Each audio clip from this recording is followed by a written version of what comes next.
The first thing you're going to want to do is check your current state of your RAM. You can go to the Apple button and then About This Mac. In the memory section, you can see how many gigabyte of RAM you have. You can see we have 4 here. Next, you'll want to grab your new RAM. I've chosen a 16 gigabyte option and I've attached this link in the description. Next, you'll want to flip over your computer. We will take out 10 screws. Be careful to remember which screws came from where, as the top right 3 screws are longer than the others. I've attached a link to this screwdriver in the description.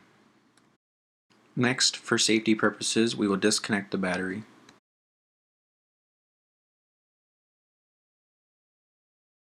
Next, you'll want to find the RAM and release it on the sides, then slide it out. You want to do this for both chips.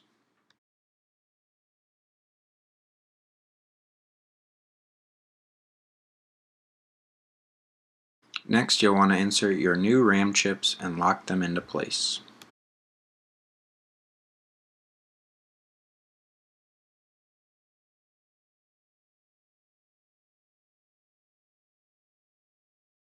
Next, after you've reconnected the battery, you can power your laptop back up and navigate to the Apple button and About This Mac to see your new RAM displayed.